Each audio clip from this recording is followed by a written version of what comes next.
Bismillahirrahmanirrahim. Today our topic is gene regulation and expression.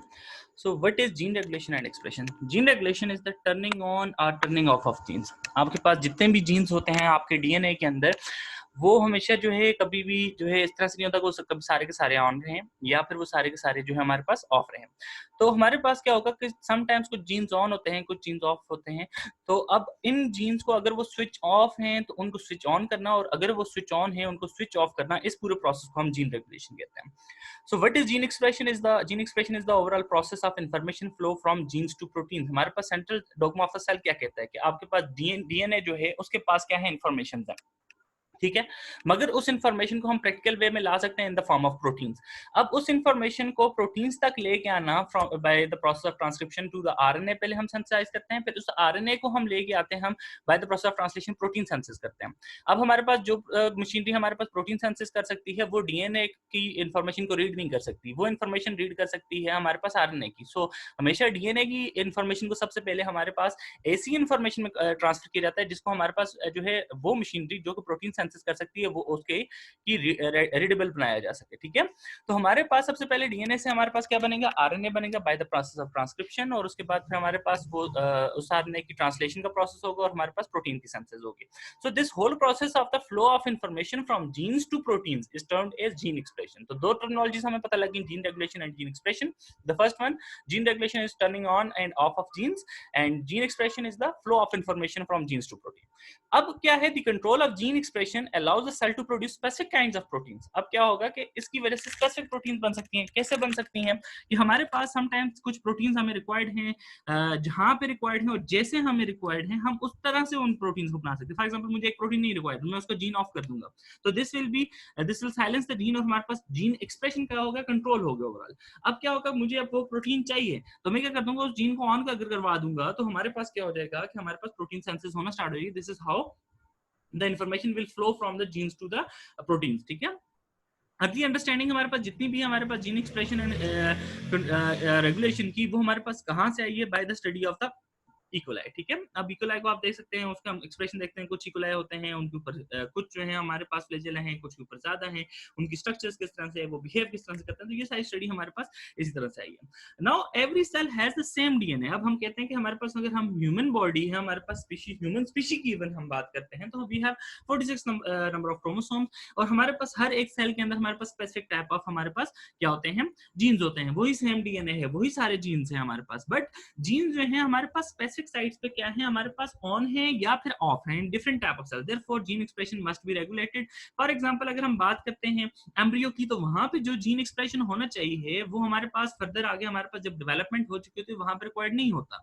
अब इस चीज को वजह से हमारे पास जीन एक्सप्रेशन रेगुलेट होना चाहिए। अब बोन के अंदर जो हमारे पास जीन्स हैं वो हमारे पास जो है लिवर के अंदर हमारे पास एक्टिवेट नहीं होनी चाहिए, क्योंकि बोन्स के अंदर जो जीन्स हैं वो हमारे पास कैल्सिफिकेशन करवाते हैं, कैल्शियम एक्युमुलेशन करवाते हैं। अब वही जीन्स अगर लिवर के अंदर ऑन होंगे तो हमारे पास लिवर क्या हो जाएगा, वो हार्ड स्ट्रक्चर होना स्टार्ट हो जाएगी, तो दो चीज should have to be switched off. अब इसी तरह से मसल्स की अगर बात करते हैं, हम स्पर्म की बात करते हैं, तो हमारे पास हर एक स्पेसिफिक लोकेलिटी के ऊपर हमारे पास जीन्स जो हैं वो डिफरेंटली बिहेव करते हैं और डिफरेंटली हमारे पास आगे वर्क कर रहे होते हैं, ठीक है। So the first statement on the slide is not completely true कि हमारे पास every cell has the same DNA, therefore the same genes, where which of these cells does not have the exactly the same DNA as of the other. अगर हम देखें इन सब में से तो हमारे पास कौन से सेल्स हैं जिनके हमारे पास एग्जैक्टली सेम डीएनए नहीं हो सकता। तो हमारे पास अगर हम बात करते हैं तो स्पर्म्स की हम बात करते हैं कि यहाँ पे हमारे पास similar type same type of DNA नहीं होता है, इसमें हमारे पास हैप्लॉइड नंबर ऑफ क्रोमोसोम्स होते हैं, तो हमारे पास सेम डीएनए हमारे पास नहीं होता। एम्ब्रियो के अंदर हमारे पास जो है वो डिप्लॉइड हो जाता है, बोन आ गया, लिवर हो गया और मसल हो गया, सबके अंदर हमारे पास डिप्लॉइड डीएनए होता है। Gene expression must be regulated in several different dimensions के हमारे पास विद टाइम हमारे पास जीन एक्सप्रेशन डिफरेंट होता है। अब 10 वीक्स में हमारे पास जो एक्सप्रेशन होता है वो डिफरेंट होता है, आफ्टर 14 वीक्स डिफरेंट होता है। अब देखें वन डे बेबी जो होता है उसकी स्किन, उसका टेक्सचर, उसकी हेयर्स, वो सब चीजें डिफरेंट होंगी। अब उसकी स्किन बहुत ज्यादा सॉफ्ट होती है। लेटर ऑन क्या होता है, आफ्टर 6 मंथ वो हमारे पास चीजों को रिकॉग्नाइज करना शुरू करता है, उसकी आईज ओपन होती है, उसकी आईज का कलर डिफरेंट होता है, उसका स्किन का जो हमारे पास जो स्ट्रक्चर होती है थोड़ी सी हार्ड हो जाती है। 12 मंथ में भी जो है हमारे पास चीजों को रियलाइज करना शुरू करता है, उसका ब्रेन जो है उसके अंदर जीन एक्सप्रेशन डिफरेंट होता है। इवन के 18 मंथ में भी जो है वो हमारे पास टेस्ट वगैरह को रिकॉग्नाइज कर सकता है, और ईच एंड एवरीथिंग हमारे पास उसके अंदर जीन एक्सप्रेशन डिफरेंट हो रहा है। अब जीन एक्सप्रेशन और रेगुलेशन के अगर हम न्यूट्रिशन एस्पेक्ट से देखें तो हमारे पास with respect to nutrition, gene regulation is important to guide the development of organs. अब इस तरह से है कि हमारे पास जो एंजाइम्स हमारे पास लिवर के अंदर अगर for example activate, for example pepsin, क्योंकि वहां पे हमारे पास क्या है, हमारे पास डिफरेंट तरह का हमारे पास जो है चल रहा है, प्रोसेस चल रहा है, वहां पे हमारे पास एसिडिक एनवायरनमेंट है, वो प्रोसेस हमारे पास जो है इंटेस्टाइन के अंदर नहीं हो सकता। इसी तरह से तो इसका मतलब क्या, वो पेप्सिन के लिए जो जीन्स एक्टिवेटेड हैं आपके लिवर के आपके स्टमक के अंदर, वो आपके इंटेस्टाइन के अंदर वर्क नहीं कर रहे। इस तरह से आपके जो लिवर के अंदर हमारे पास वर्क कर रहे हैं एंजाइम्स, वो आपके पास जो है आपके ब्रेन के अंदर वर्क नहीं कर रहे। तो this is how your digestion is also regulated along with the gene regulation. So overall central dogma हम वही बात कर रहे थे कि डीएनए से हमारे पास by the process of transcription हमारे पास आरएनए की सिंथेसिस होती है, और आरएनए से हमारे पास by the process of translation हमारे पास प्रोटीन की सिंथेसिस होती है। So this is what is gene expression, that is the flow of information from the genes to the proteins. ठीक है। Now complex assemblies of protein control eukaryotic transcription की हमारे पास जितनी भी चीजें होंगी कि वो हमारे पास कंट्रोल वे में चलेंगी। हमारे पास prokaryotic and eukaryotic employ regulatory proteins, activator और रिप्रेसर, दो तरह की प्रोटीन्स होती हैं ताकि हमारे पास यूकैरियोटिक ट्रांसक्रिप्शन को कंट्रोल किया जाए। हम क्या कह रहे थे, हमारे पास रेगुलेशन की बात है, तो रेगुलेशन में हमारे पास क्या कंट्रोल मैकेनिज्म्स होने चाहिए।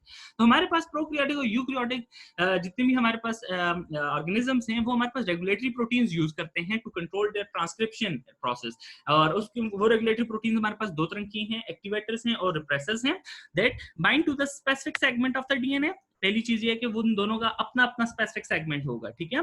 आइदर प्रोमोट और block the binding of RNA polymerase and turning the transcription of the genes on and off. For example अगर मैं कहता हूं एक्टिवेटर है, वो एक स्पेसिफिक साइट के ऊपर आके बाइंड करेगा और वो क्या करेगा, प्रोमोट करेगा आपके आरएनए पॉलीमरेज की बाइंडिंग को।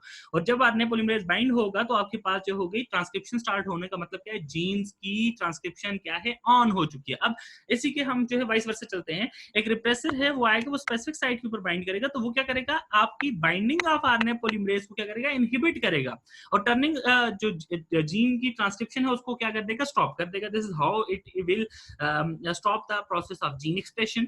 इन eukaryotes activator protein seems to be more important than repressor. ये चीज आपने याद रखनी है। दैट इज व्हाई कि हमारे पास default state of most of the genes जो होती है वो हमारे पास क्या होती है, स्विच ऑफ होती है।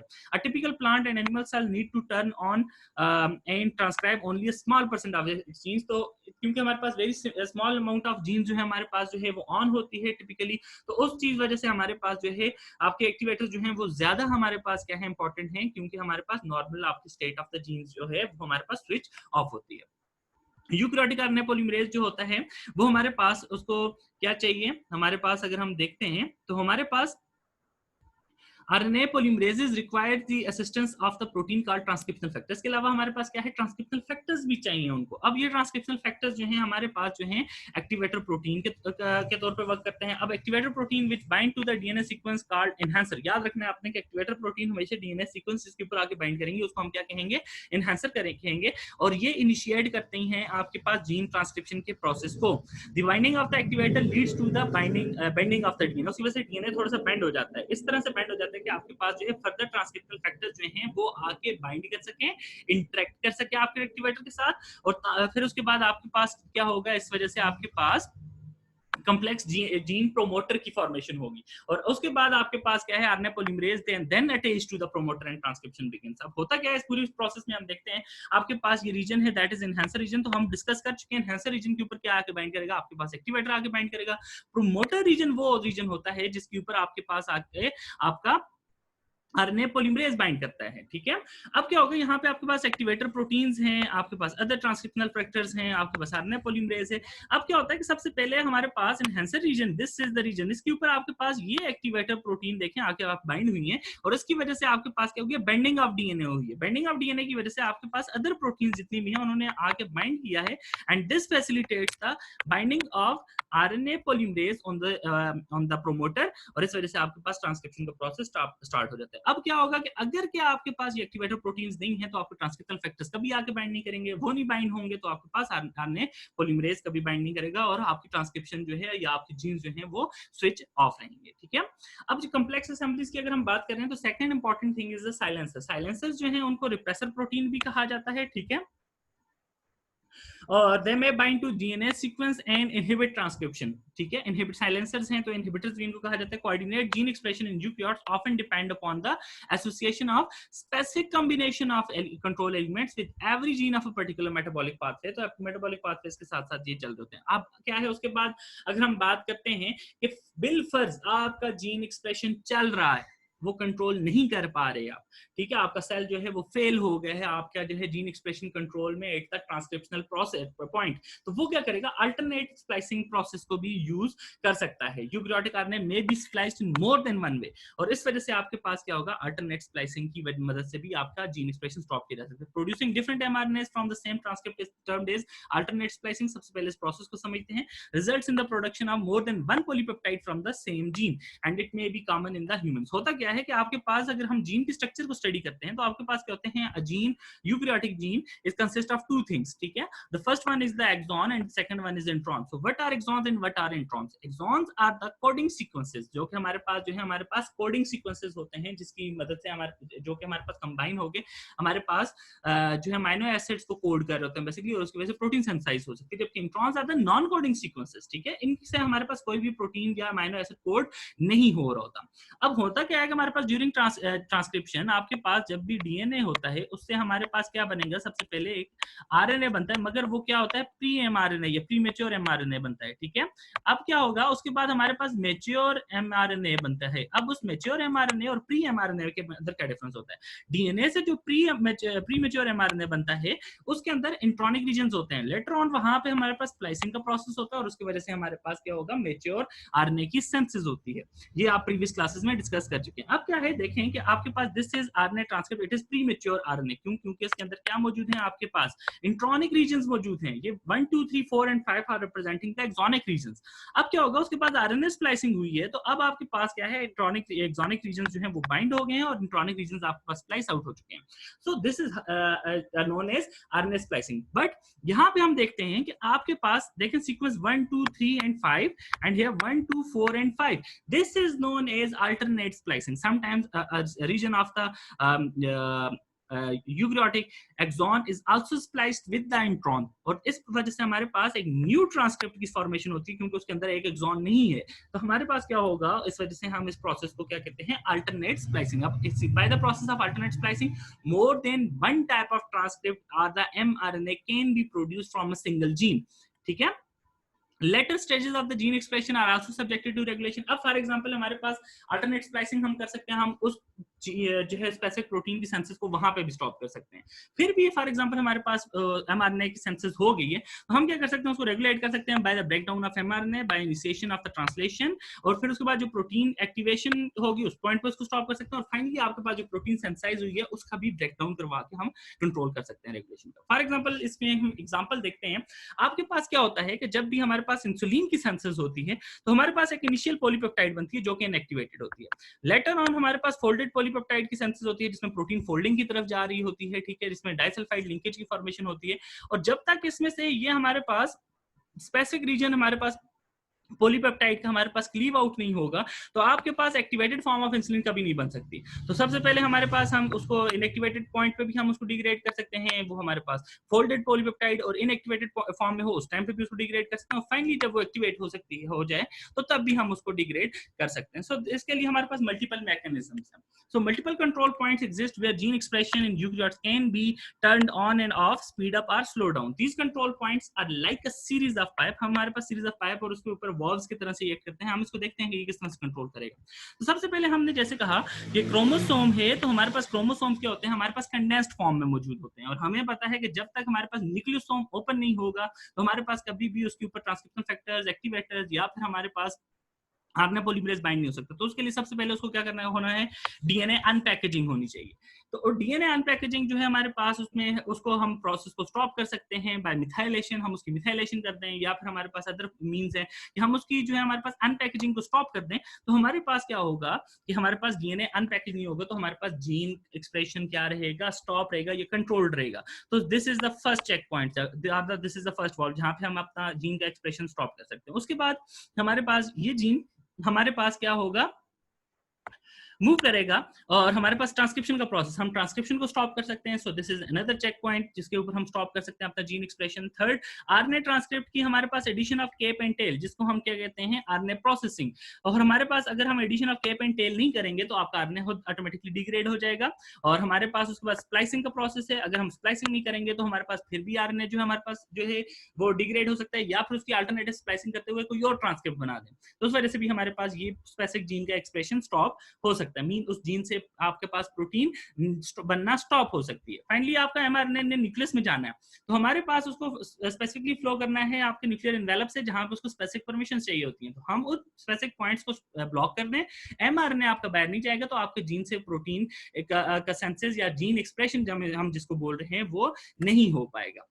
अगर वो बाहर आ जाता है तो हमारे पास फॉर एग्जांपल अगर वो न्यूक्लियस से बाहर आके साइटोप्लाज्म में आ जाए तो हम ब्रेक डाउन करवा सकते हैं उस एमआरएनए की, तो अगेन से प्रोटीन सेंसेस नहीं होगी, या फिर हम उसकी ट्रांसलेशन जो है उसको स्टॉप कर दें, तो फिर भी हमारे पास जो है हमारे पास जीन एक्सप्रेशन को कंट्रोल कर सकते हैं।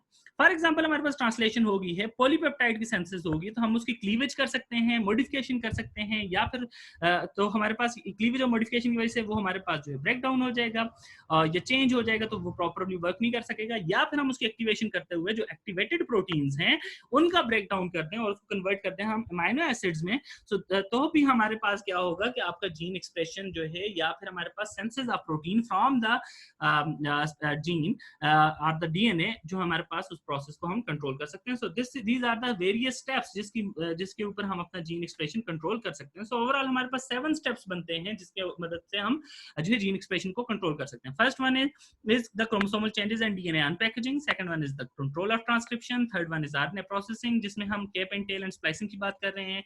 Fourth one is the flow through the nuclear envelope. Fifth one is the breakdown of mRNA. Sixth one is the control of translation, and seventh one is the control after translation including cleavage modification कर दें, या उस protein की activation करते हुए उसको फिर break down हम करते हैं प्रोटीन का। तो so these are the multiple mechanisms to regulate gene expression in eukaryotes. Sometime हमारे पास क्या होता है, so that's all from the gene expression and regulation, मगर क्या हमारे पास एक्सप्रेशन के पॉइंट की अगर हम बात करते हैं, that was the gene regulation, तो एक्सप्रेशन पॉइंट में हमारे पास सिग्नल ट्रांसडक्शन पाथवेज जो होते हैं, they convert the message received at the cell surface to respond within the cell। तो हमारे पास लाजमी नहीं है हर एक अब वो जो हमने प्रीवियस बात की है हमारे पास, उसमें क्या था, हम जीन एक्सप्रेशन को स्टॉप कर रहे थे, ठीक है। अब सम टाइम क्या होता है, हमने कहा जी कि हमारे पास नॉर्मली जीन्स जो हैं वो हमारे पास क्या है, स्विच्ड ऑफ है।